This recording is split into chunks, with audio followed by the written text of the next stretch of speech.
De aquella viene la revolución, para que se asustan será para mejor. Es el pueblo entero el que ya está gritando, ¡viva la revolución! Iranian nuclear weapons development. They have turned the island into a communist hellhole. The experiment in Venezuela has failed completely.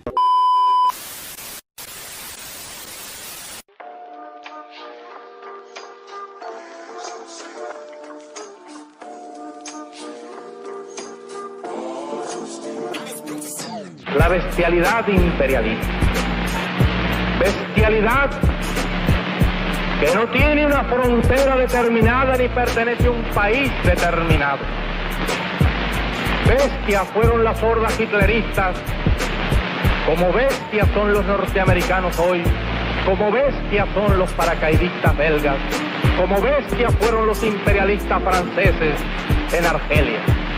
Porque es la naturaleza del imperialismo la que bestializa a los hombres, la que la convierte en fieras sedientas de sangre que están dispuestas a degollar, a asesinar, a destruir hasta la última imagen de un revolucionario, de un partidario de un régimen que haya caído bajo su bota o que luche por su libertad.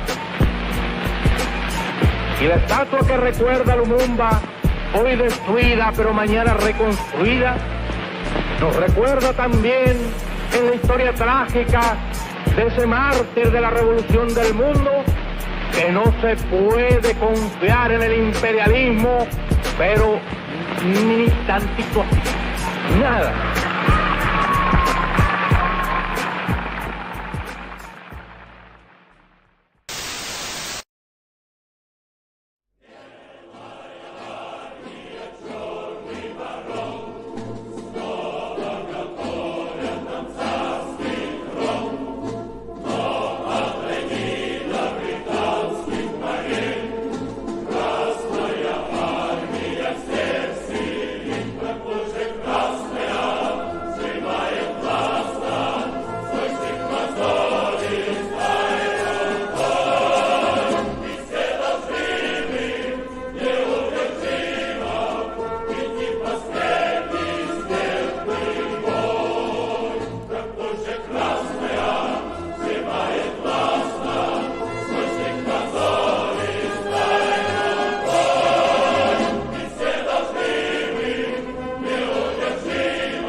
White Army, Black Baron, one of my favorite revolutionary songs from the Soviet Union and the Russian Revolutionary era. 1920, very important year in the history of Russian history, when the Red Army, the Bolsheviks, were fighting not only against the reactionaries represented by the White Army, backed by the imperialists, the bourgeoisie, the ruling class of the czarist, but also the Black Baron. And the Black Baron in this song has two meanings. It represents Peter Wrangel's troops, who was a reactionary fighting against the Bolsheviks and the communists. But the Black Baron also represents the anarchists at the time who were opposing the Bolsheviks. And immediately when the Bolsheviks took power, they turned against the communists, and under the banner of anarchism and under the banner of true revolution and true autonomy and ultra leftism and the Bolsheviks are not revolutionary enough. And here is the origins of the combining the alignment of anarchism with imperialism. Long intro, but wanted to give you guys some context. What's up, everybody? Welcome to episode 103, Unmasking Imperialism, exposing imperialist propaganda in mainstream media. By the way, Happy New Year. I took a month off just to chill, relax, regroup for the year, and get my stuff together. You know, I have my program for school to be an electrician. I have work. I have a lot of things going on. So I wanted to take some time to regroup, but I'm back, and I am today here to discuss anarchism and its relationship with empire and imperialism, the unholy alliance between anarchism and imperialism. During today's episode, we're going to examine the role of anarchists in international political struggles, both past and present. We're going to discuss the history of anarchist opposition to socialist revolutions, especially in the Soviet Union. We're going to shed light on the role anarchists play in modern-day color revolutions aimed at toppling anti-imperialist governments. Of course, we got to talk about Ukraine and Russia, the so-called anarchists who played a role in the coup attempts in Venezuela and Bolivia, in Nicaragua, and different countries around the world. And also, we're going to discuss why scientific socialism, not utopian anarchism, is most suitable ideological weapon for the liberation of working class people. And we're going to get into discussing, first of all, why anarchism as a whole is not necessarily bad, but how elements of anarchism have been co-opted and used for empire. Same with communism, by the way, you know, which we'll get into talking about, but also ideologically why anarchism lends itself to being appropriated by the imperialists and being used against anti-imperialist governments and countries around the world.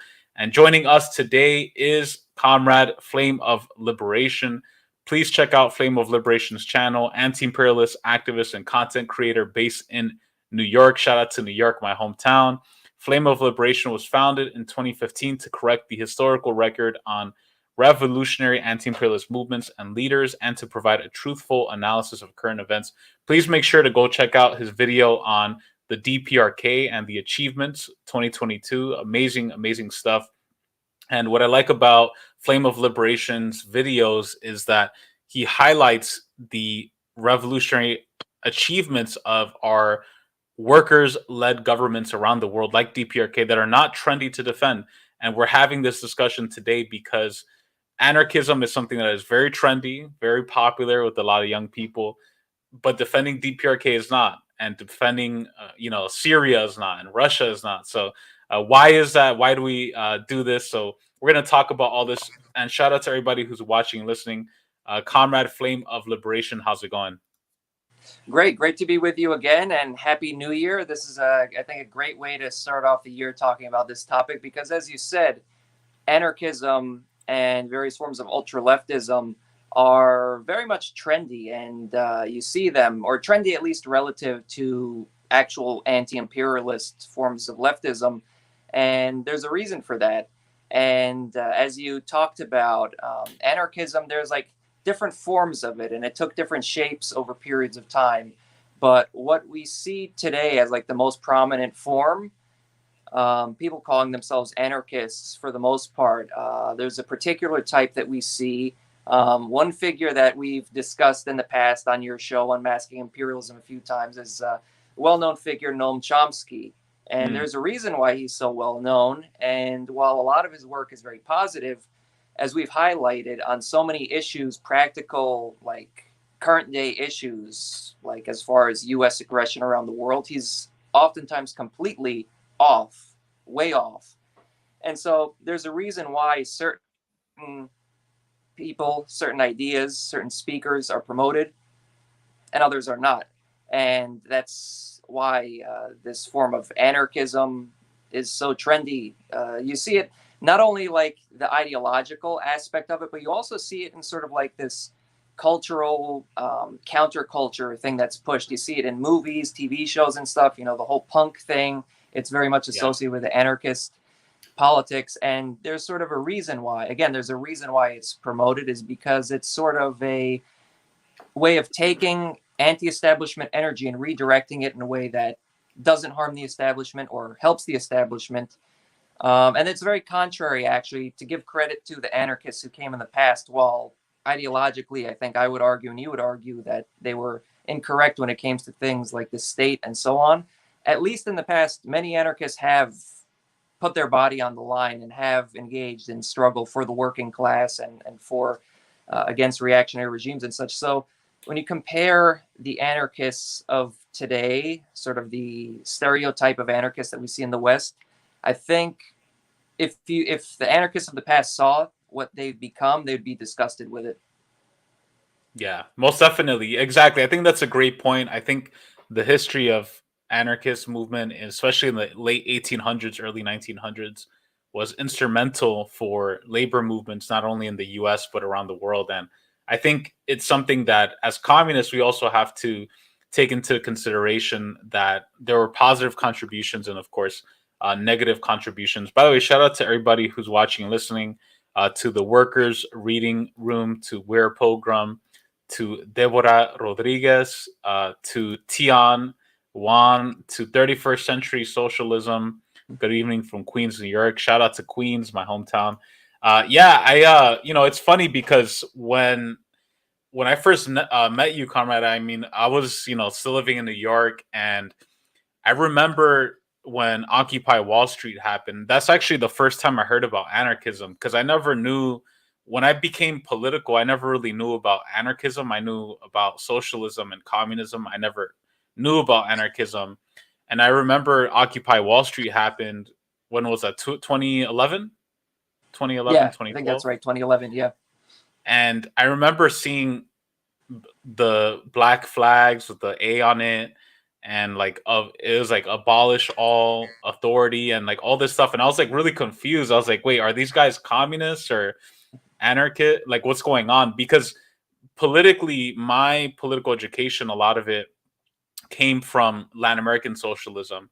And even though there are anarchists in Latin America, they haven't had as much of an impact as, say, like in the US and Europe, as much of a presence. So I was very confused about anarchism. I was like, what is that? Like, what are they for? And I remember around Occupy and seeing a lot of these anarchist groups and some of the performative stuff they did around Occupy Wall Street. They had really great propaganda and really great books. Like, there was this group called Crime Think or something that they would put out these little pamphlets, leaflets, and it was like, imagine a world without power, without authority, and it's like ballerinas and shit and like all this stuff. And I was just really confused. I was like, wait, like, what are they promoting? Like, I was just very lost. And then a lot of them were supporting the invasion of Libya, which I was Right. really confused about too. I was like, what's going on? I was like, wait, you're against the government and you're against the politics, but then you support this invasion of Libya and the murder of Gaddafi. So I was like, what the hell is going on? And then later on, I met this guy. I don't know if I introduced you to him at one point. My friend Gino. Shout out to Gino. I don't know if he's watching. He was one of my friends, anarchists. It was just funny because me and him, he was a cool guy, but we used to get into these kind of heated debates about like socialism. He used to read like Theodore Adorno and like all these Noam Chomsky and stuff like that. And we used to talk about politics, and he was just like, why can't Cuba just abolish their government overnight? Why can't Venezuela abolish their government? Like, and he supported the anarchists in the Soviet Union fighting against the Bolsheviks and stuff like that. And it was just weird. Like, I just, something was off about it. Like, my gut feeling, my gut instinct told me like anarchism in a way, like, okay, they're saying things that we like, right? Stateless classless society, abolishing, reactionary hierarchical systems and stuff like that. But then you look at in real life the things that they support and how they promote like this culture of like drugs and alcohol and like, all this stuff, and it's just crazy. So I don't know what's, before getting into some of the more theoretical and historical aspects of anarchism, like, what has been your relationship to anarchism, and what has sort of prevented you from going along that trendy path of like being an anarchist? Yeah, good question. Myself, my political trajectory over the years, I never had like a quote unquote anarchist phase. I just never did. I Yeah, never same. went that way.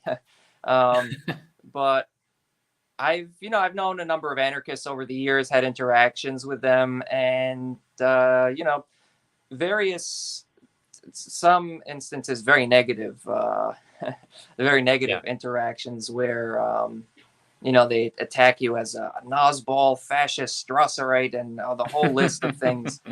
And there was one anarchist I knew who eventually went down that route and attacking me in that way. Uh, but some other anarchists I've known over the years, because like yourself, me and you, we were both involved in like actual organizing on the Yeah. street, organizing. So we, like you said, you're involved in Occupy Wall Street. I was a little bit. I think I might be a little younger by just a couple of years. I was Yeah. like, I like showed up a couple times to Occupy, but I was too young at that point to really be active in it. I wasn't involved in it. I was a communist at that point, but not part of any like organization or anything.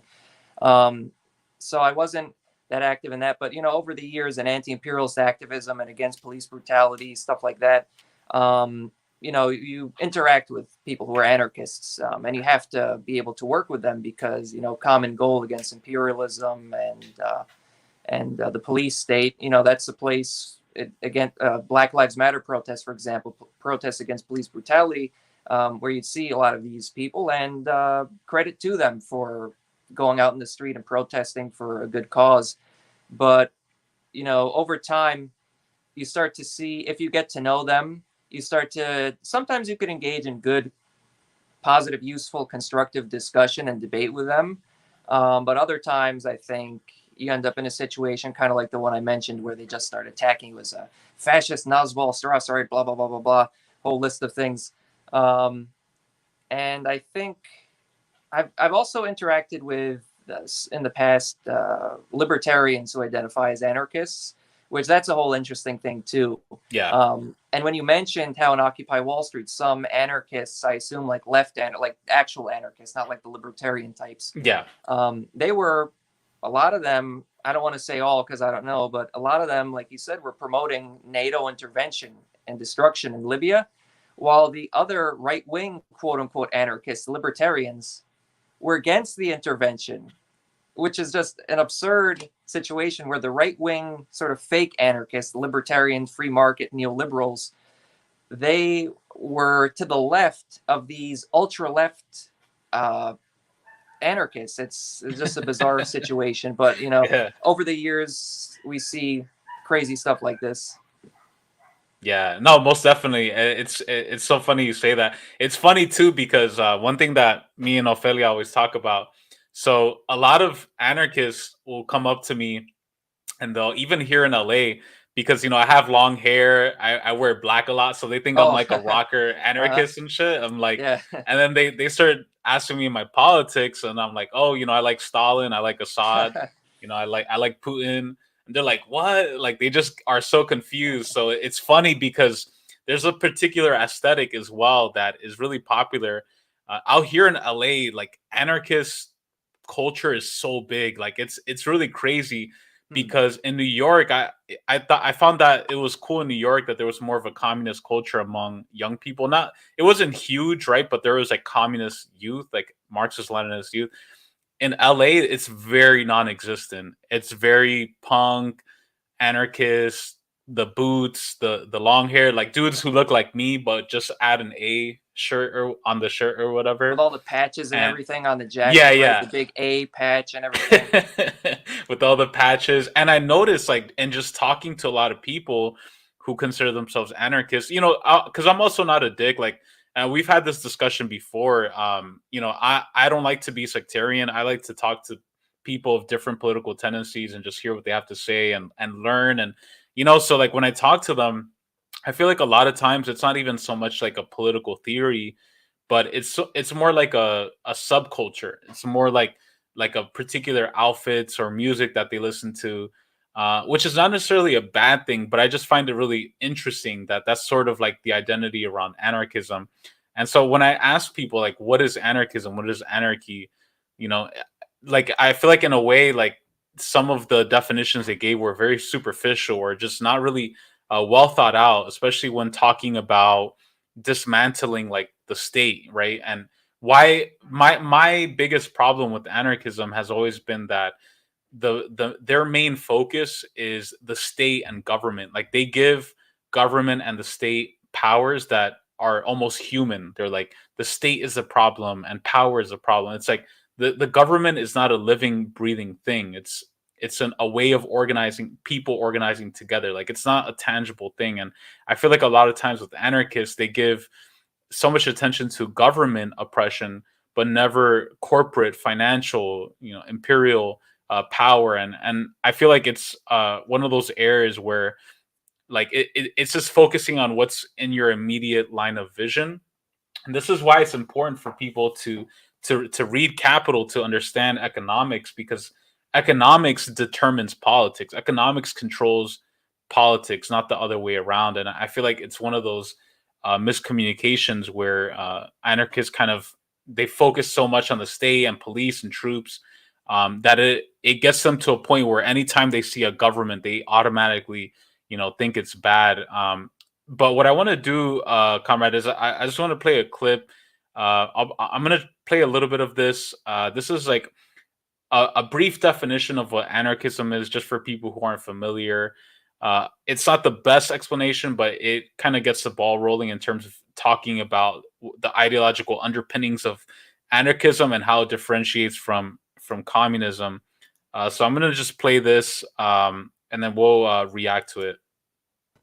This video will provide a very quick introduction into anarchism. If you haven't already watched our video, What is Socialism? I highly suggest that you do that first, because it will give a lot of the foundational knowledge that would be helpful to understand for this video, though it's not required. So let's dive into some quotes. The first is a quote from Emma Goldman in her essay, Anarchism, What It Really Stands For. She says, "Anarchism, the philosophy of a new social order based on liberty unrestricted by man-made law. The theory that all forms of government rest on violence, and are therefore wrong and harmful, as well as unnecessary."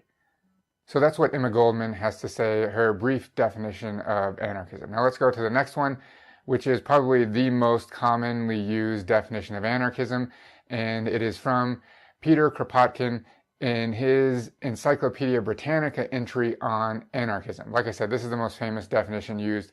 We'll read a brief quote from there. He says, "A principle or theory of life and conduct under which a society is conceived without government.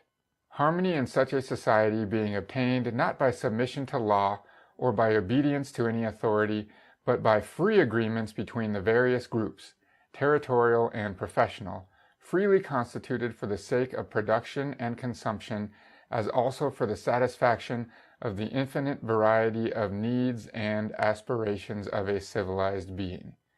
The anarchists conceive a society in which all the mutual relations of its members are regulated, not by laws nor by authorities, whether self-imposed or elected, but by mutual agreements between members of that society and by a sum of social customs and habits, not petrified by law, routine, or superstition, but continually developed and continually readjusted in accordance with the ever-growing requirements of a free life stimulated by the progress of science, invention, and the steady growth of higher ordeals."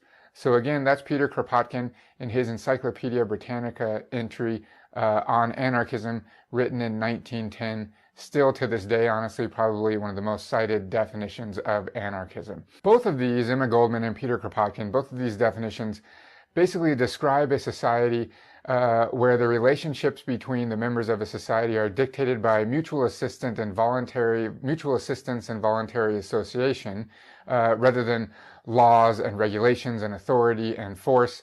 Yet somehow when most people think of anarchism, they think of those very things, violence and sort of the chaos and so on. So let's break down a little bit about why people have those definitions. The term anarchy actually originates in ancient Greece, and it actually is used as a pejorative to describe democracy. And the claim there is that democracy, the rule of the majority, would result in chaos. It would result in anarchy. The question is, why do we still use that today when very clearly evidenced by our quotes from Goldman and Kropotkin, that's not how the modern anarchists make use of that term? The answer really is that it serves an ideological function. That as long as we keep people thinking that anarchy is some sort of chaos, in fact, we even have, right, we think of The Purge, and I think even the Purge series has one of their, the films is called Anarchy, right, if I remember correctly. It serves an ideological function. As long as we keep people thinking that anarchy is associated to chaos, then they will not respect it as a legitimate political position. I have to stress, though, that this is a highly Western and very specifically American usage of the term anarchy and anarchism. So I'm just going to pause it right there. He makes some interesting points. Read a few quotes from Emma Goldman and Mikhail Bakunin. Kropotkin. Some other people to read, Bakunin as well, on anarchism. I'm just going to read some comments real quick, and then I'll get some commentary from Comrade Nick. Shout out to Joe the Red, by the way, amazing comrade out in NYC. Oh yeah, Joe the Red, big people. Shout out to Joe the Red. Yeah, everybody go show some love to Joe the Red, a really great dude in New York. Shout out to Joshua.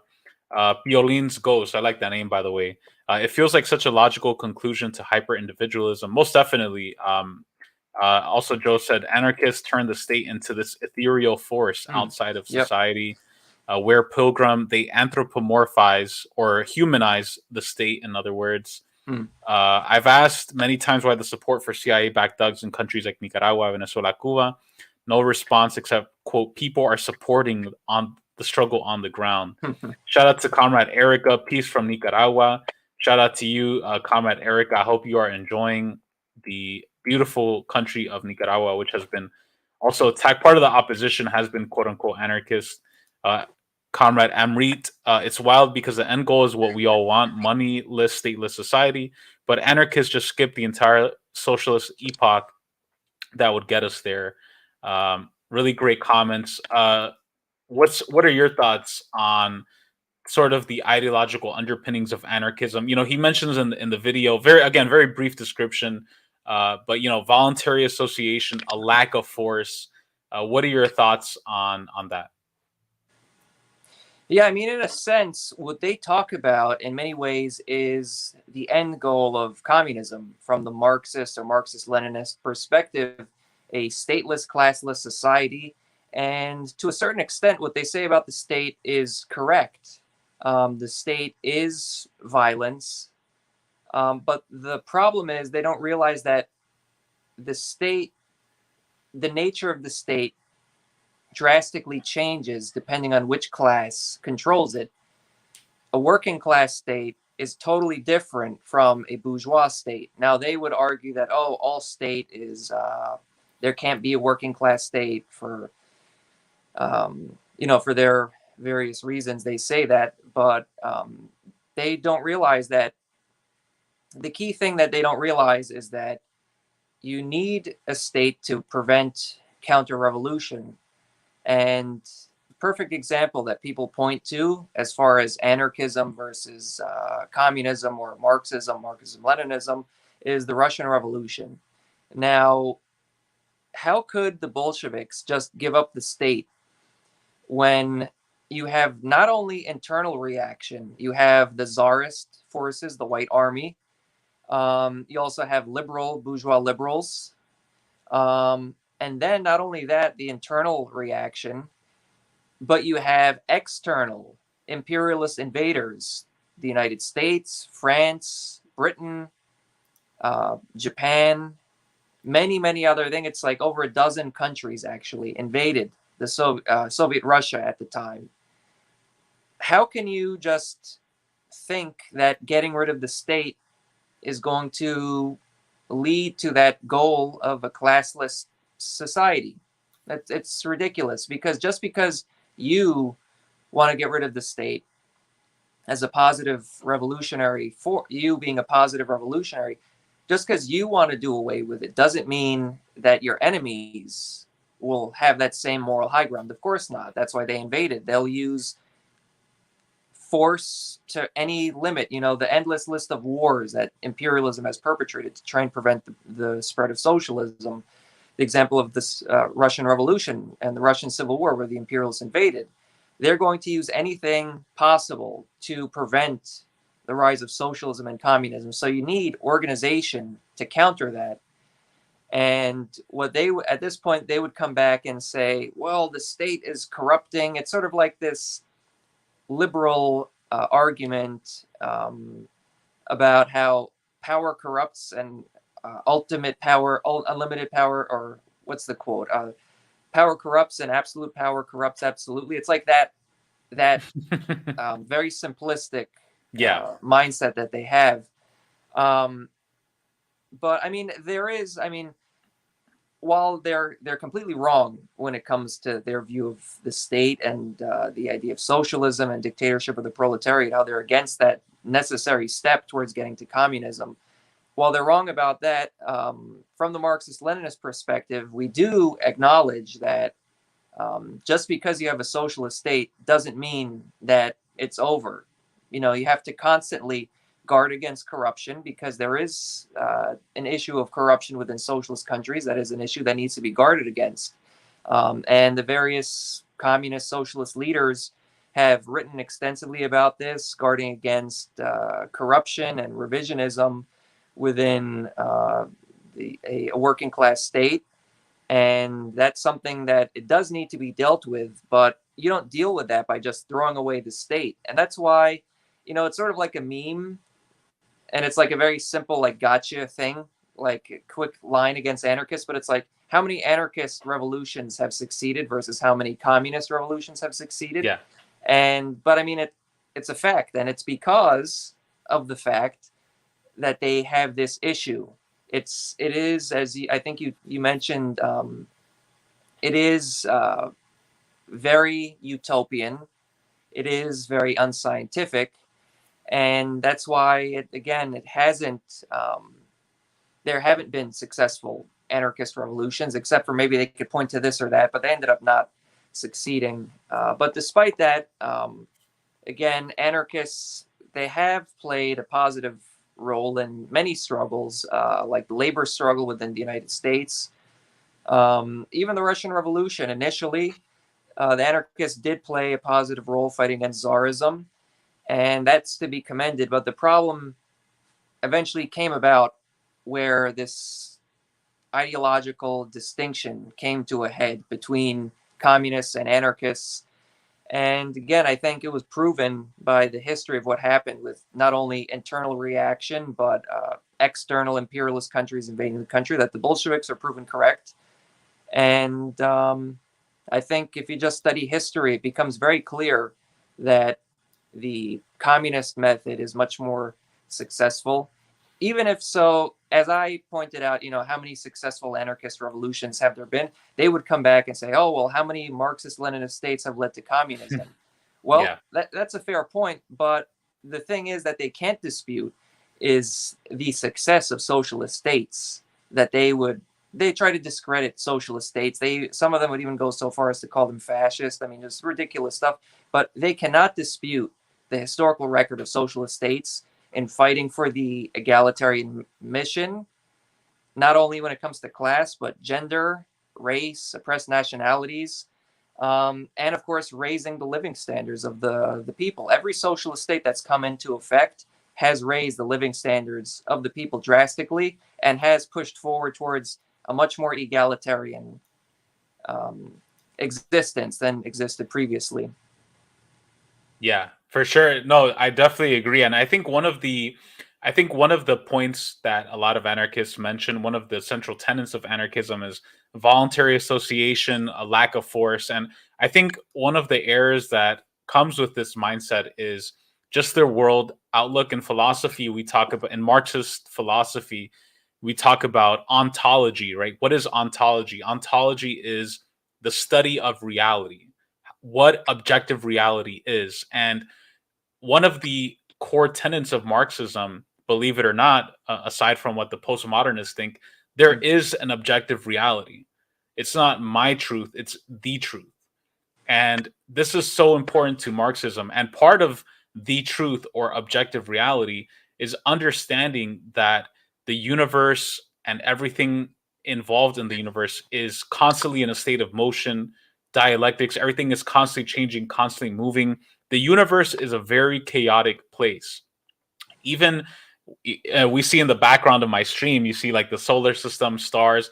Every day, every billion years, and every second, there's new stars exploding and new solar systems being created, some being destroyed. There's constant chaos in this universe and constant processes in motion. This realm and universe is a realm of force, and every revolution that has taken place throughout society changes has come in through force and come in through different structures that are put into place. And so having like this understanding that everyone's just going to sit down in a drum circle and kumbaya and peace and love and no force, and everyone's just going to, you know, stop everything, like it's just completely unrealistic and not based on a correct ontology. The lack of dialectical ontology on the part of anarchist philosophy, I think, plays a big role. The other thing that one of my other disagreements with anarchism is this concept of a lack of organization and government planning. So one of the things that I find interesting is that if you go to countries that are basically anarchist, so my family's from Honduras, right? And Honduras is a very, even prior to the president Xiomara Castro, you know, she's trying to do as much as she can to implement progressive reforms, but historically a very minimal government country, completely free market, completely like no force at all. Like that was one of the problems. There's no authority. Everything was decentralized. You hear a lot of anarchists talk about decentralizing and not being organized centrally.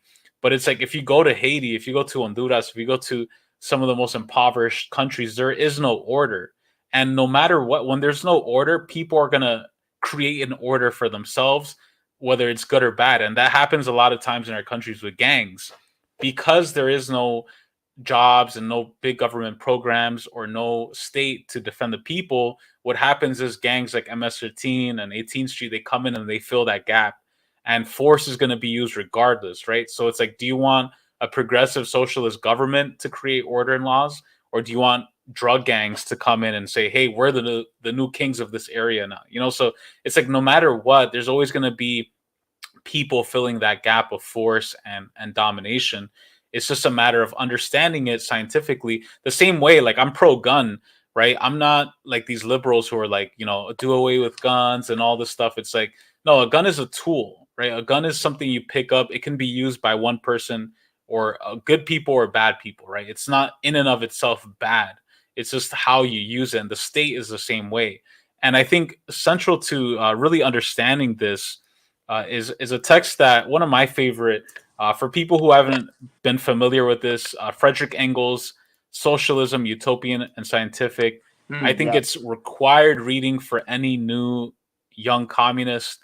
This is the antidote to liberal postmodern anarchism, trendy anarchism, of people being like, you know, anarchism is cool, and why can't these countries just, you know, abolish their armies and you know, why, you know, and all this nonsense. So I just want to read two quick excerpts from it.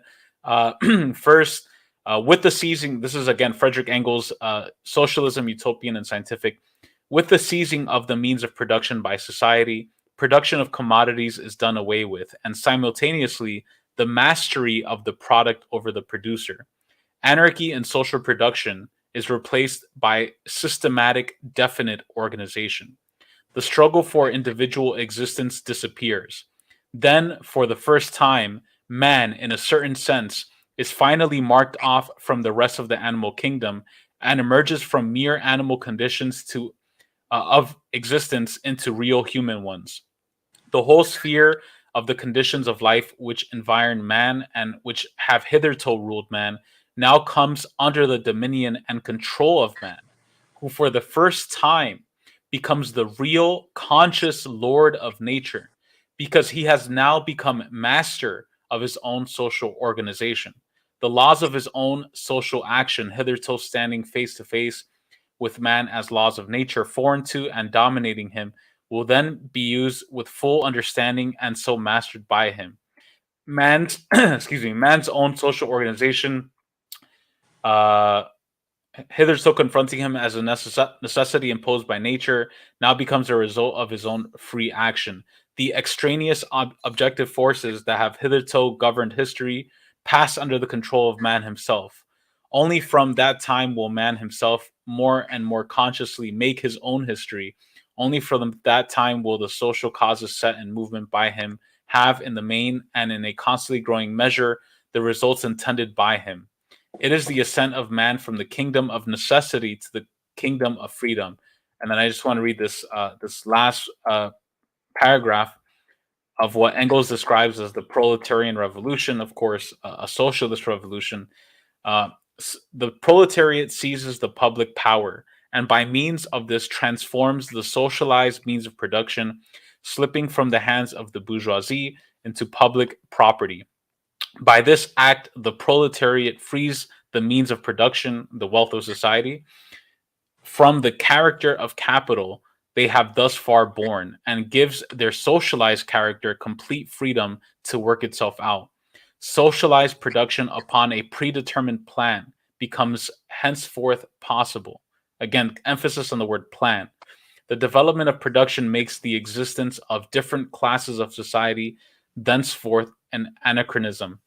In proportion as anarchy and social production vanishes, the political authority of the state dies out. Man, at last the master of his own form of social organization, becomes at the same time the lord over nature, his own master, free. To accomplish this act of universal emancipation is the historical mission of the modern proletariat. To thoroughly comprehend the historical conditions and thus the very nature of this act, to impart to the now oppressed proletarian class a full knowledge of the conditions and of the meaning of the momentous act it is called upon to accomplish. This is the task of the theoretical expression of the proletarian movement, scientific socialism. So again, Engels' Socialism, Utopian, and Scientific, a very important reading as a communist. You have to really understand that. And just quickly before I get Comrade Nick to comment on that, I just want to mention that anarchy of production, that's a key concept of capitalism, where things aren't produced for human need, they're produced for profit and for money and currency. Society isn't organized to meet our needs, it's organized to make money for a small group of people. And that is really what anarchism is about. It's a lack of coordination, a lack of planning. And why shouldn't we, instead of saying fuck the government, fuck all organization, just end all force, end all states, why don't we take advantage of that and use it to produce things for ourselves? This is what working class people around the world want. They want structure, they want roads. It reminds me of the anecdote during the Russian Revolution, where an anarchist and a Bolshevik talked about the railroads, and one of the anarchists says, why don't we blow up this railroad? That's a czarist railroad. That's a reactionary bourgeois railroad. And the Bolshevik says, why don't we use the railroad to bring goods and services to the working class and build factories? Why not, instead of attacking an item, an object in and of itself and attributing aspects of evil to this object in and of itself, let's utilize this as an instrument, the instrumentalist view of the state, to liberate the working class. So, this is the theoretical aspects of it that I think are important to discuss. What are your thoughts on this, Comrade Nick? I think that's a really good anecdote from the Russian Revolution, because the Marxist perspective is that to get to communism, this society that anarchists claim that they want to get to, you need to have a level of development and abundance. That way you could get to that point in the first place. And that's why socialism, socialist planning is so key to that. So I think that's a perfect, way of describing, bringing to life the sort of ideological differences between communists and anarchists. But I think the funny thing is, the anarchists, when they criticize Marxist, Leninists, communists, they try to say like they're more staunchly for the working class than we are. and everything. But if you look at their understanding, it's a very, as much as they claim to fight for the working class, and many anarchists in history have, when you get down to the disagreement between communists and anarchists, they're the ones who are sort of throwing away class analysis, because our view is that the nature of force, the nature of the state is rooted, or what's the key question about it is the class question. They're taking it they're taking the question of class completely away from the question of the state and the question of force. And they're claiming that it's some inherent thing away from class. That's what they're doing. And they're not acknowledging that you can have a working class state. And they're also missing the point when they talk about getting rid of force and coercion and the state. They're, again, missing the point, which is that these are all rooted in class divisions. And you cannot get rid of these things so long as there are class divisions. And so when you get to the root of the disagreement, they are basically the ones who are not upholding class politics. And I think that's something that needs to be hammered home very heavily, because, again, they always try to act like they're much more revolutionary and all this stuff. But when you get down to the actual politics of it, they're not. And in many ways, they are. They're promoting a form of a very liberal understanding of things, and that it's very much. Some people mentioned in the comments how it's the connection to individualism, and yes, it is very individualistic. And even though the libertarians, the free market fundamentalists, neoliberals, they're fake anarchists and they're totally against the working class, in a way, they're sort of the logical conclusion of it, because it is this very individualistic way of looking at things. And, that brings me to something that I often like to say. It's sort of an unfair thing, but it's sort of something I've said sometimes to sort of troll anarchists that are being offensive or hostile or whatever. I like to sometimes say, well, you anarchists, you want anarchy, right? But you claim to be against capitalism and everything. Why are you for anarchy? We already have anarchy of production and capitalism. Why are you? Yep. What are you fighting for? You already have anarchy. Hell yeah. It's true, man. Dude, it's such a great point. It's like, if you go to the most capitalist, quote unquote, free market countries, they are anarchist society. There's no order. Like, I always talk about the analogy of, again, my family being from Honduras, that like very minimal government, extreme. There's no centralized public water system. Everything is privatized. So all these private companies come in and sell water, Coca-Cola and all these different bottling companies. Same with trash and recycling. Like, there's no centralized sanitation system. So a lot of times people burn garbage in their backyards because there's no public sanitation service, right? There's some public education, but very, very underfunded. And so all these inequalities come out. And what happens is that when there's no centralized structure to take control, then all of these gangs and all of these criminal groups fill in that gap. And that's why so many people join gangs and join these drug cartels, because that's the only authority. That's the only place that's saying, hey, we're going to have a check for you every week and food on the table every week. And then everyone else, nobody else does that, right? So like, why? Like it's an obvious conclusion. Like, people are going to look for structure and stability. That's just the human being looks for stability. Like, that's part of our survival instinct. Like, we want to have stability. We want to have things provided for us in structure.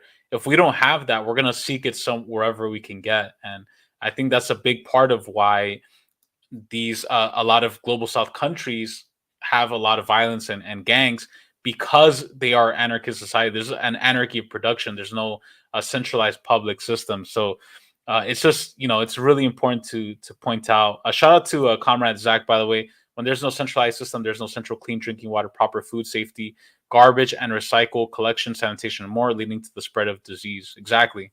Yeah. And it's really important. I just want to say, yeah, that's another great YouTuber, Zach the Celtics guy. People should check out his channel. He does some great anti-imperialist coverage as well. Most definitely. Yeah. Shout out to Zach. Shout out to Piolín, to Erica, to everybody who's watching, listening. I'm gonna play a clip. This is me and Nick's favorite band. You guys might have heard of them. They're called Pussy Riot. Our favorite band, just amazing revolutionary women promoting the struggle and freedom. Obviously, if you guys haven't understood by this point, we're just fucking around. But I am gonna play a clip about Pussy If Riot. they're playing music, everyone cover your ears. It's terrible. It's horrible. Their music sucks, honestly, dude. It's complete nonsense. But they are, if not like the most well-known anarchist, anarcho-feminist group out there from Russia. These three feminist chicks who are anarchists or whatever, and they're all about Ukraine and supporting the fascists and U.S. imperial. They hate Putin, but they're anarchists. They're against all authority, right? So I'm gonna play a clip. This is a little compilation. The first part of the clip is a trailer for their new song called "Putin's Ashes," right? So they're fighting against the state and the government revolutionary. The other one is an interview with the member and a report about some of the tactics that they use. So I'm just gonna play this, and then we'll talk a little bit more about how anarchists like Pussy Riot serve imperialism and empire.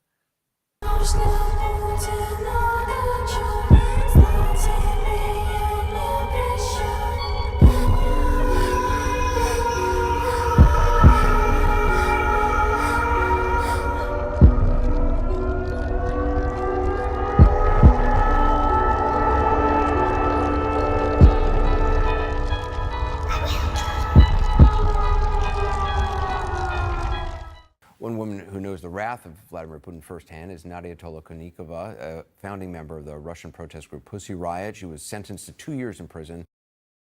I just want to point something out real quick before I continue it. So this chick has a shirt that says "No pasarán," and in Spanish that means "they will not pass." And that slogan is a very popular anti-fascist slogan from the Spanish Civil War, which, by the way, the Spanish communists were very crucial in fighting and defeating a lot of the fascists. There were anarchists as well in the Spanish Civil War, but the communists and of course, were the ones. Stalin and the Soviet Union supporting them against Franco. Right. Exactly. Very, very good point right there. Stalin supported the anti-fascist movement in Spain and the communists and their anarchists. And the "No pasarán" was a slogan. The fascists will not come, they will not pass, and a very popular anti-fascist slogan.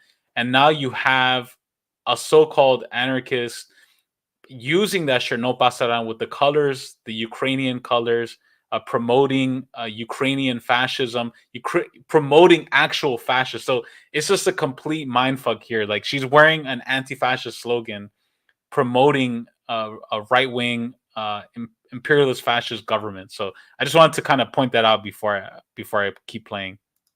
After an anti-Putin performance, she joins me now for the first time here in New York. It's so cool to actually meet you. We've only talked over satellite and stuff. Amazing to meet you. Yeah.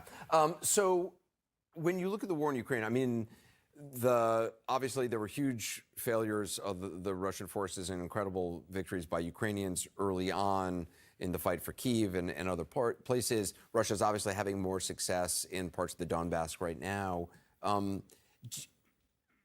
What do you see? I mean, what do you see Vladimir Putin's position? How do you see it right now? Is he stronger than ever in Russia? I don't feel it's like that. A lot of experts inside of Russia, they propose to divide this war in two stages, and some people talk even about two wars. So the first war, Putin has lost it because he wanted to capture Kyiv really quickly. Right, which they thought they could do in 12 hours or so, and obviously did not. And there are multiple, the hackers from Billingcat and other agencies there to try to capture what Russians were talking with each other about, and they were totally sure that they're going to be able to capture Kyiv. So they lost that war, and they completely had to change not just their strategy, but also people who head the war. So it's basically a completely different operation right now. It's a completely different war, and also goals that Putin state for the internal use, like the goals that they announce in Russian propaganda are completely different as well. Right. So they stopped talking about denazification basically because nobody believes in denazification anymore because nobody actually understood what actually they're talking about. So she talks about denazification. She said nobody understands what denazification is. The Soviet people lost what? How many was it? Like 20 million or something? Nick, how many people they lose during the fighting the Nazis? Yeah, it was like 25, 27 million, 28 million, somewhere in there. And it's just ridiculous for her to be like, oh, they don't know what denazification is. They don't know what they're talking about. The fucking Soviet Union defeated the Nazis, and so many millions of Soviet people died fighting fascism, and the liberation of Donbass from the Ukrainian Nazis is a continuation of the fight against Nazis. And just for her to completely gloss over that is just insane. I'm going to keep playing some more of this. Since he's been in power in Russia, Vladimir Putin has steadily cracked down on democratic freedoms and the protesters who support them. A crackdown that intensified after his re-election as president over a year ago. Nothing symbolizes this better than the arrest in March 2012 of a group of young feminists after they staged a protest against Putin in Moscow's largest cathedral. It got a lot of attention since the Orthodox Church is one of the most revered institutions in post-Soviet Russia. As we first reported in March, the young women have become the poster girls of Russian dissent. Surprising, since they're a punk band on YouTube that makes lewd gestures and cartoonish get-ups. Most of what they do is deliberately offensive. It might offend you, like for starters, their obscene but attention-grabbing name, Pussy Riot. This is what got them arrested. 5 girls in the church in their trademark masks called balaclavas, praying to the Virgin Mary to drive Putin away. Using vile obscenities, they blast Putin for limiting freedoms and jailing protesters. The whole thing lasts only 51 seconds before they're shut down. It looked silly, like a prank, which made the harsh punishment seem so out of proportion. 2 of them were sent to labor camps for this. Now, a year later, we tracked down the other 3 who were at the church. 2 are in hiding. Katya Samasevich isn't. She was put on trial and convicted, but released after 7 months because she never actually danced on the altar. That's her that day in white. Do you have any regrets about what happened that day? No, of course not. Look what's happened. Since the election, Putin has brought in a new level of repressive government measures in Russia. She says they chose Moscow's biggest Russian Orthodox cathedral because in last year's election, the patriarch called Putin a miracle from God. The elections weren't legitimate. There was vote rigging, there was false counting. It was clear that the president put himself in power. But are you advocating the overthrow of this government here? Yes, we want the government to leave power because we consider it illegitimate. But we're advocating for a peaceful overthrow. The band members are idealistic and brave and well-educated. Katya's a computer engineer. She was living at home with her dad and working in a government arms plant when she decided to become a political provocateur. She began with anti-authority stunts, like surprising female cops by kissing them, then posting the video online.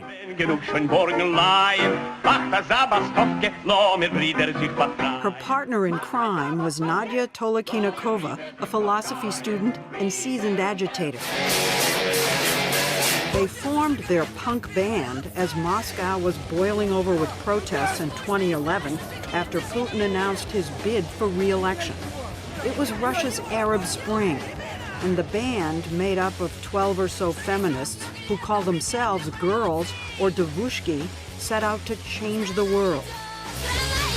They staged public disturbances, like this one in the middle of Red Square, right under the Kremlin, howling, "Riot! Riot!" shouting a profanity that Putin was so scared of protesters, quote, he peed in his pants. So these are the anarchist guys. And this is the face of anarchist culture and music and all this in Russia. And you see how it's weaponized against anti-imperialist governments. Like, I think one thing that's important to remember is that with a lot of anarchists, they talk about fighting against the government and calling governments illegitimate. Who's promoting those same talking points, right? It's the CIA, the U.S. imperialist media, Washington, London, all these different corporations say Putin is illegitimate. It's just interesting that all of the talking points of the anarchists and people like Pussy Riot match up completely with the CIA. So it's basically goes line in line. And another thing I want to point out is that even though me personally, I'm not necessarily 100% religious or committed to a particular religion, I think it's extremely disrespectful for people to go into any religious institution like that and do the kind of disgusting things that they were doing, like taking down these symbols that are holy for people. The Russian Orthodox Church has been very crucial in defending the anti-fascist movement and has spoken out against the ills of Western liberalism. And it's just funny because if you would have asked me maybe like 10, 12 years ago, you know, when I was like hardcore atheist, like I would have been like, yeah, fuck all religion and churches. But now it's like, what you have to understand is that in a lot of anti-imperialist countries, the churches are the organizing spaces against imperialism. And some of these churches, whether it's the revolutionary Catholic churches in Nicaragua that speak out against usury and Western decadence, or Orthodox churches in Russia speaking out against Ukrainian Nazis, you have to show them respect. And it's just really crazy to me that they're doing that. So what are your thoughts on that, Comrade Nick? Yeah, I mean, there's so much there. You know, it's very interesting. They glorify that action that they were doing there, where they were just going up to random female police officers and kissing them on the lips. I mean, that's sexual assault. That's totally, I mean, and they're acting like, oh, it's this, look how rebellious and funny and cute this whole thing is. You know, it's the double standard as usual. And I mean, the funny thing is that it's almost as if they're not even trying to be effective. Like you said, they go into this church and they do this. It's like, are they really trying to win people over, or are they just trying to sow as much chaos as possible? I think it's very clear their whole goal is to just cause as much chaos and disruption in Russia and really anger. And it's kind of funny because they are backed by the West. They are backed by the CIA and these NGOs and stuff, and with the purpose of trying to destabilize the Russian government. But they're so ineffective in it, how they do this. They're not going to win people over to their message by doing this. It's completely ridiculous. And you notice how they always like to talk about the elections in Russia being fraudulent and everything. Yeah. So then who really won the election? That's the question. Who really won? They just talk about how Putin isn't the one who won, but they'll never mention who the next biggest party is. It's not some pro-NATO, pro-liberal, pro-capitalism party. It is the Communist Party of the Russian Federation. Again, it is the Russian communists who are more anti-NATO than Putin is. They're more anti-US than Putin is. So it's just hilarious to me when they talk about these Western media hacks and these people that they're interviewing, these Russian tokens that they interview, and they talk about, oh, the fraudulent elections in Russia. Well, then who are you saying won the election? Obviously, the next biggest, the next group that got the most votes was the Communist Party. So are you saying you want the Communist Party to come into power because they're even more anti-NATO? It's not like it's some pro-Pussy Riot people that are, it's not like they ran for election and they came in second place. No. So it's completely ridiculous. Also with that interview in the beginning, the CNN interview, it's funny how they're addressing the situation in Ukraine now. It's like they're still trying to say, oh, Russia's losing, all this stuff, when I think it's quite clear Russia has regrouped and is on the offensive now. And Ukraine is in a lot of danger. I shouldn't say Ukraine, the Kiev regime is in a lot of danger now. And NATO is in a lot of danger with their mission to try and weaken Russia. But yeah, it's a whole operation with groups like this to try and destabilize the country and do outrageous things like this that get people, just average people, not even the government, just average people, angry at them. And then when the government responds to stop them from doing this, the Western media, the cameras are all there. Look how brutal this government is. Look how horrible they are. Oh, they're just there to create these incidents. That way the Western cameras could be there to record it and say how evil Putin is. And look, you don't even have to like Putin. People know my views on Putin. I'm critical of him. He's not a socialist, he's not a communist, but that's not the issue. It's not the job of the West to try and overthrow the government. It's the job of the Russian people to decide that. And these groups that are backed by the West, backed by the CIA, as we could see, do not represent the Russian people at all. They don't even, it's almost as if they're not even trying to win over the Russian people. They do these outrageous things that just piss people off and turn them against them even more. So it's a complete operation. And I think, if these people identify as anarchists, if you look at all the anti-war, working class, union struggle anarchists that fought against imperialism in the past, they would be disgusted to see people calling themselves anarchists acting this way. Yeah. No, of course, most definitely. And it's just, for me, it's just crazy to see how the difference between the actual creators of the anarchist movement versus the way that so many so-called anarchists today act and comport themselves. One, we've talked a lot about sort of like Russia, Ukraine. One example that I'd like to share that I think is kind of important. So if you guys remember, back in 2019, there was the coup against Evo Morales in Bolivia. And so basically, but let me explain who this person is that we're looking at. So in 2019, you had the coup against Evo Morales, the first indigenous president of Bolivia, socialist, anti-imperialist.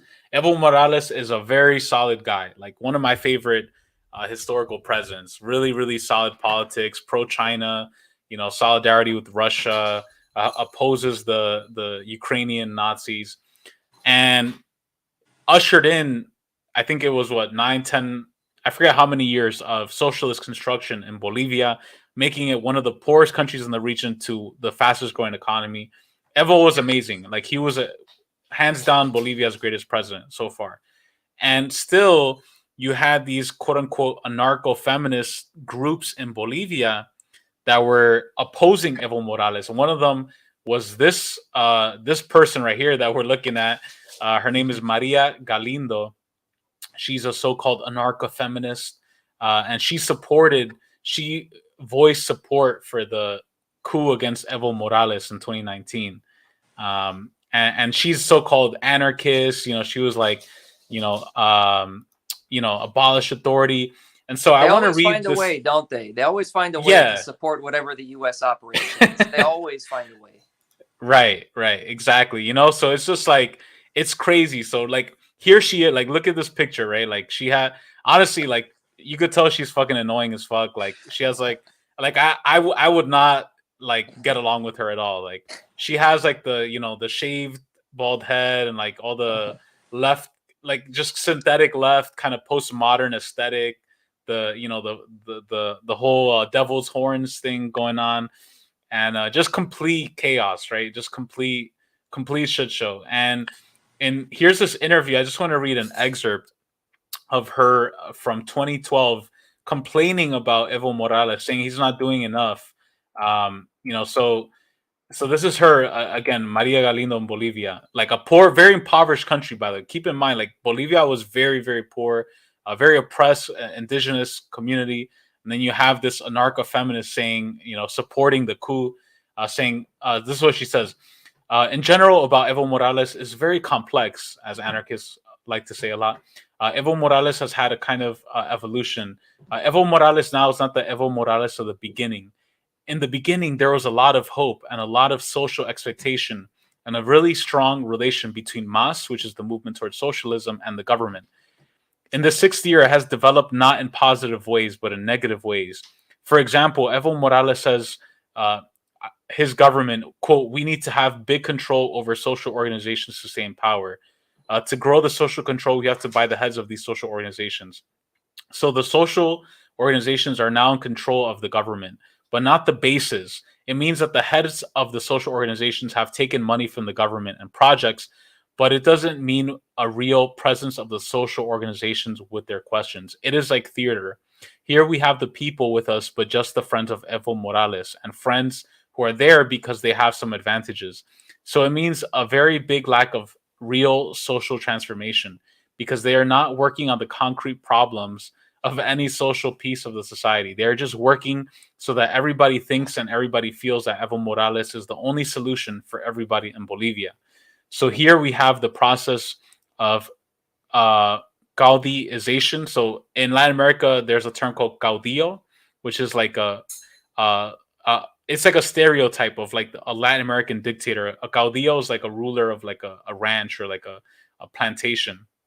It's a term that a lot of liberal imperialists use to describe anti-imperialist Latin American revolutionary leaders. So she's basically using this terminology.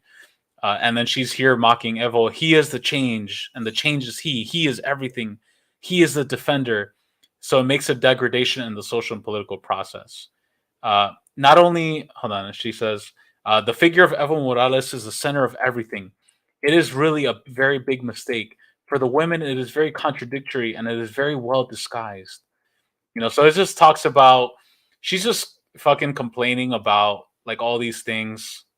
Hold on, let me get some fucking person in the chat who's like, all these losers.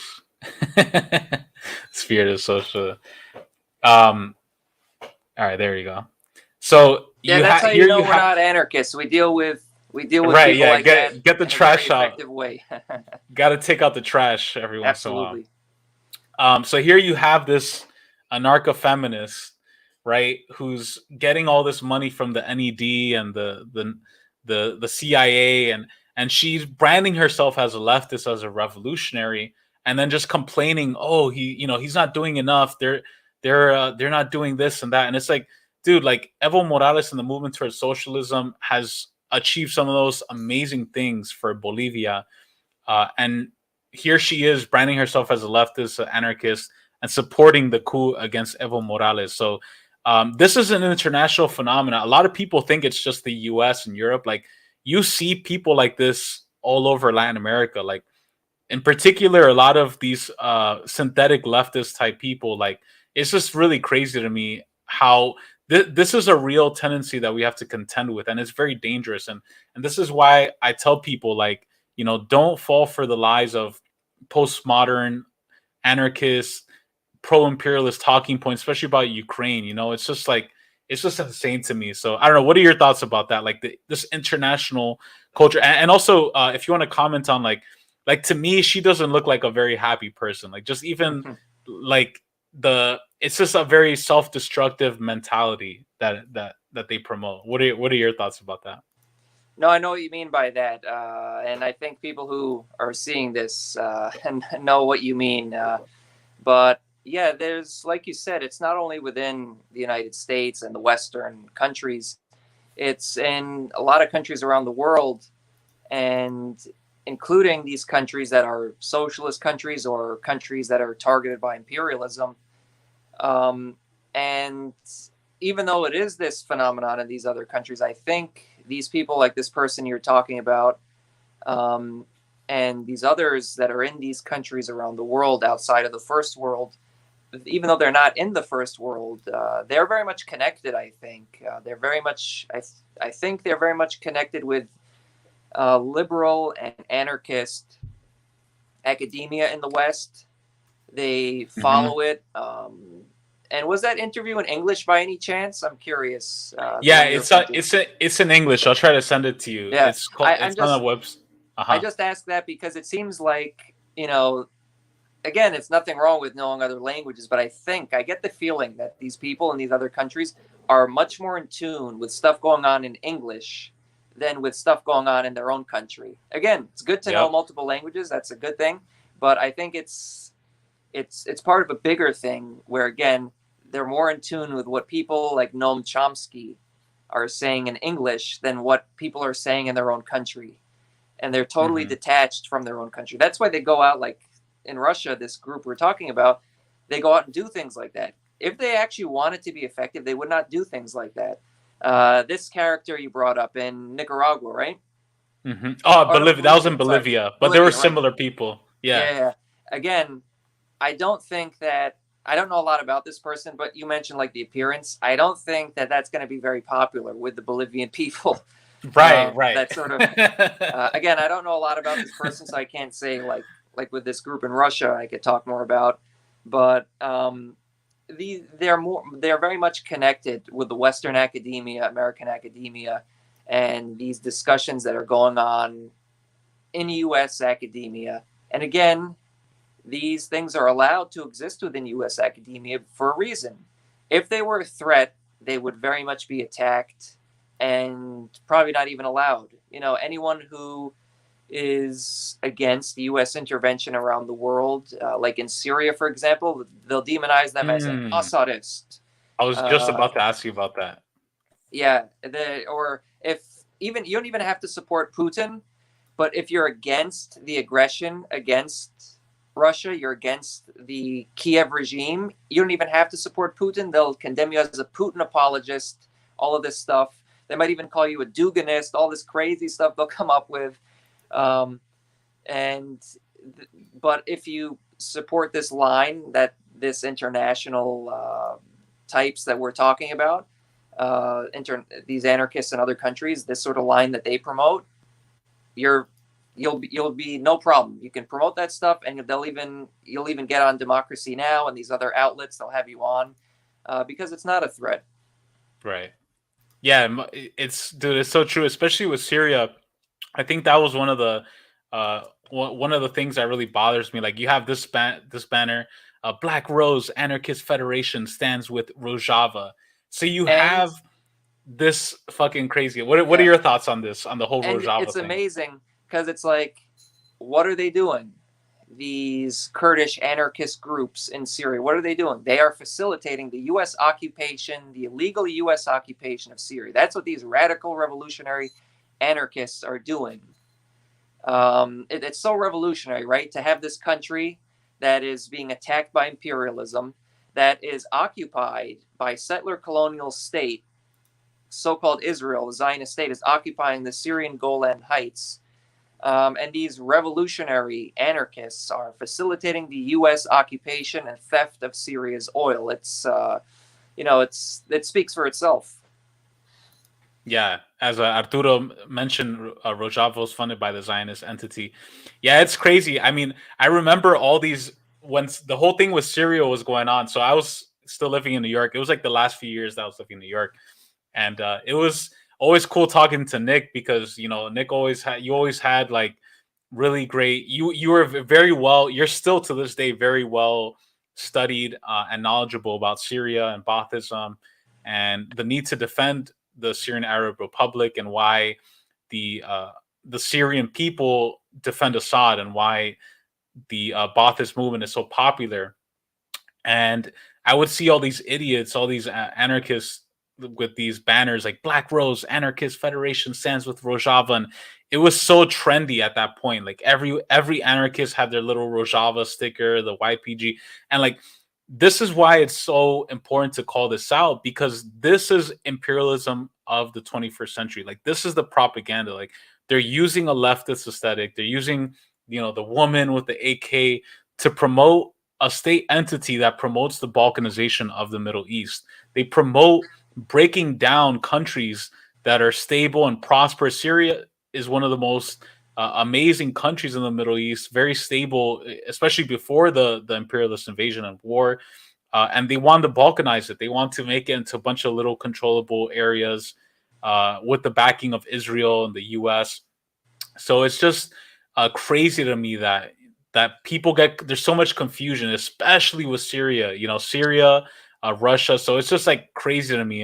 That's right. How people fall for it. And you remember, you were mentioning like in New York. I don't know if you remember, there were some so-called Maoists at the time that were touting these groups, the Kurds, right? Neither Assad nor ISIS, neither Assad nor the U.S. We support the Kurds. And at the time period, it was kind of like hard to address that because who are the Kurds? What are they doing? At the time, they didn't have this blatant of a relationship with the U.S. So it's kind of like, it's a little more tricky to deal with. But now we've gone to the logical conclusion of this, and we see that these groups that these ultra leftists were supporting and saying that we were so off because we supported Assad and the Syrian Arab Republic, this group that they support is facilitating the U.S. occupation of the country. I repeat, they are facilitating the U.S. theft of Syria's oil while Syrians are freezing. In the background, you have U.S. Controlling the oil fields in Syria because these so-called revolutionary groups are facilitating that. And and I think that's such a perfect example of all of these ultra-left forces that say neither Assad nor the U.S., neither North Korea nor the U.S. We support this third camp. It always ends up supporting the U.S. and that all that talk of being against the U.S. and against the anti-imperialist force always ends up with support for the U.S. Yeah, most definitely. It's just crazy, and then they just disappear. Like that's a crazy thing. Like all these people, we see it happening even now too with Russia. There's certain quote unquote anti-war groups, Code Pink being one of them. Other people that they're like, oh, neither Russia nor the U.S. We don't take a side. We're against all. A very anarchist kind of postmodern liberal perspective, and then 2 years later, some other thing happens and everybody just forgets, So it's just, it really bothers me because then people like us who from the beginning, like, for example, Syria, right? Like you were one of the first people I remember who was like, dude, this is all bullshit. Like the chemical weapons attack, like that was nonsense. Like that was fake. Syria is worth defending. That was a very, very unpopular position, 10 years ago, right? 9 years ago at the heat of the moment, when everybody was like, we got to go. Everybody was deceived under the spell to, kill Assad. Assad's killing babies. And you guys remember that? The whole sarin gas attacks and all this stuff. Oh, yeah. And then it's like nowadays, oh, God, we have some more fucking losers in the chat. Let me clean out some more trash. But yeah, just purge them. Purge these scumbags. Yeah. Get rid of them. Yeah. So it's like, it bothers me because it's like now it's common sense that the whole Syria thing was like a psyop and like everybody has moved on. But it's like, wait a second, what about the people who are calling it out from the beginning? And it's like the same thing is happening now with Russia and Ukraine. I think you made a really great point that now the tide is turning. People are like, wait, how much money did we get to Ukraine? Like how many billions like the narrative is shifting now because the spell is drying out. Like no longer are we like people like, no, like why are we trying to go to war against Russia when they haven't done anything to us? So, I'm hopeful, right? I'm hopeful, but it just bothers me seeing people continually fall for this spell. And I feel like, unfortunately, a lot of pro-imperialist anarchists play a role in kind of promoting this. What I want to do, and unfortunately, it's like I said, and you were saying, it's like at the time period when they're promoting this stuff back, like in 2013, 2014, when they're saying like, oh, neither Assad nor the U.S., we support the Kurds.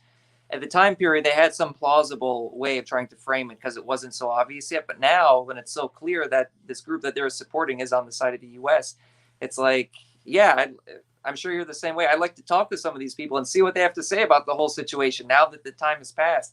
And It's really, it's annoying because it's like, it seems as though whenever the thing happens, it's like we anti-imperialists were right from the beginning, pretty much. I don't want to say we're always right, because that's, no one's always right all the time, but we were right on Libya, we were right on Syria, we're right on all these examples.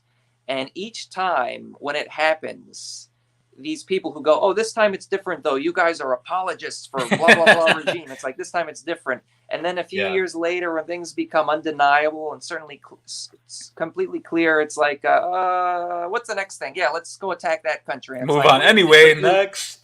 Yeah, it's like, but wait a minute, what about this thing you just said we were wrong about, and you were saying that we're apologists and all this stuff. What about that? It's like, oh, moving on to the next thing.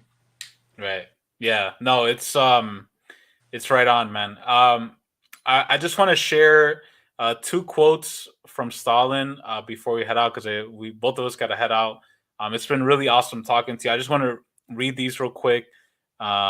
These are really great quotes from Stalin that really, for me, like really helped to illuminate like what it is, why we're communists and not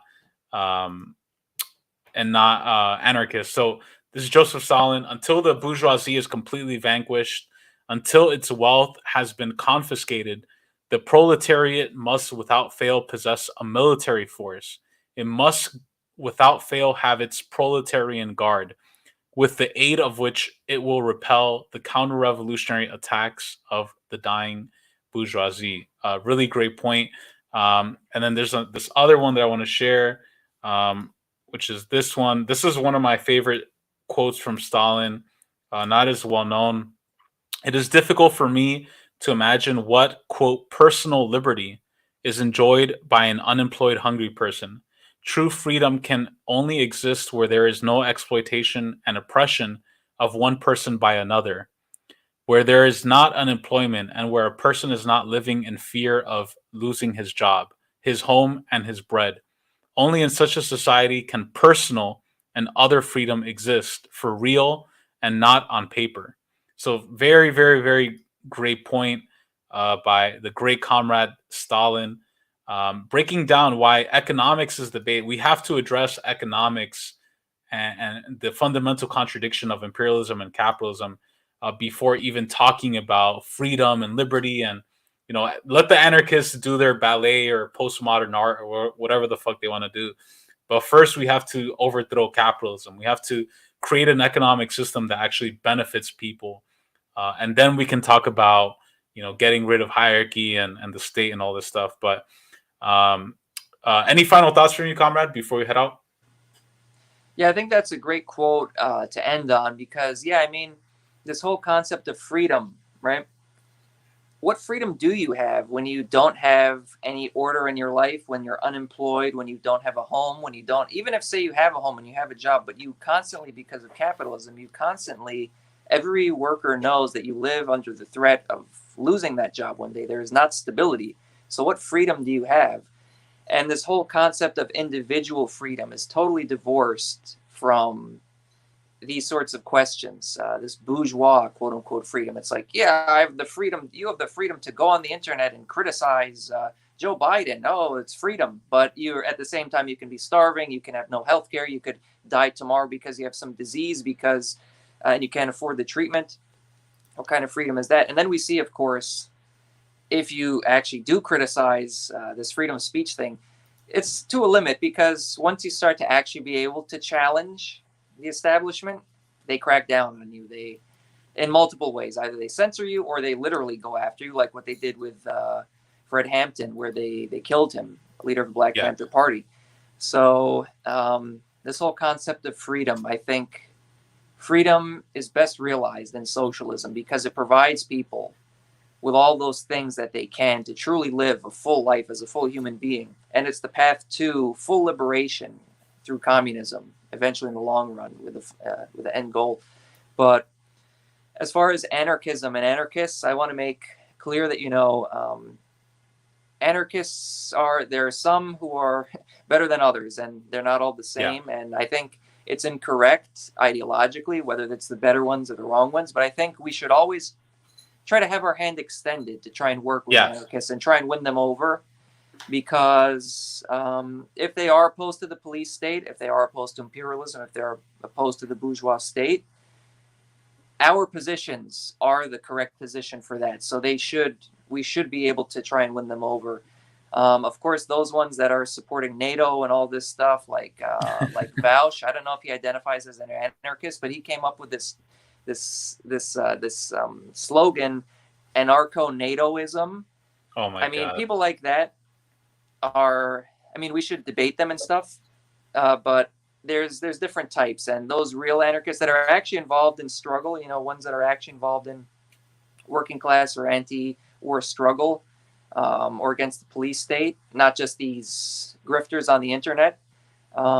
We should look at them differently from those ones who just grift on the internet and say all this nonsense. So I think, this has been a great discussion. Thank you for having me on again. And I think this is a great way to start off the year. And I need to have you on my channel soon, actually. So let's figure that out. For sure, man. I really appreciate it, bro. Thank you so much for joining again. Everybody show some love. Flame of Liberation. Please check out his channel. Really great content. Really amazing videos. And also shout out to Comrade B Level. We're going to be chatting with Comrade B Level tomorrow. That's right. So at some point, you guys check that out. Go show some love. Rename this channel Dialectics Unhinged. I like the name. It's another so go great show channel. some love. And yeah, like the comrade said, like we're having these discussions. Like we're not trying to make a hustle. We're not trying to make money. We're just communist dudes who are just trying to get to the truth and have conversations and educate our fellow people, working class people about these things. So it's always a pleasure to have these discussions with you. Thanks again, man. I really appreciate it. Shout out to everybody for watching and listening. We're going to go out to some amazing music from the DPRK. Long live the DPRK, an example of what socialist construction and organization and militancy can actually achieve. Peace out, everybody. Take care. Have a great weekend. And take care, man. I'll talk to you soon, bro. Peace. Yep.